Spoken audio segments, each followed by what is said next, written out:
ప్రతిఘటన టీవీకి స్వాగతం. క్షణక్షణం మీకోసం.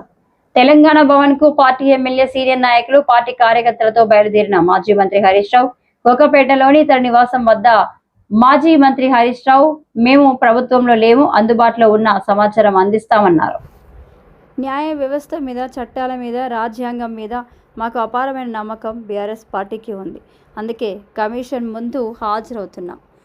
కమిషన్ అడిగిన అన్ని ప్రశ్నలకు సమాధానం చెబుతామని, ప్రభుత్వం విద్వేషంతో ఆలోచన చేయకూడదని, రాష్ట్ర ప్రభుత్వం రైతులకు అన్యాయం చేస్తున్నదని, రాజకీయాల కోసం తెలంగాణ నీటి హక్కుల కాలు రాయొద్దు అని, అంతిమంగా న్యాయం గెలుస్తుందని, న్యాయం మీద నమ్మకం ఉందని, దైవం మీద నమ్మకం ఉంది అని అన్నారు.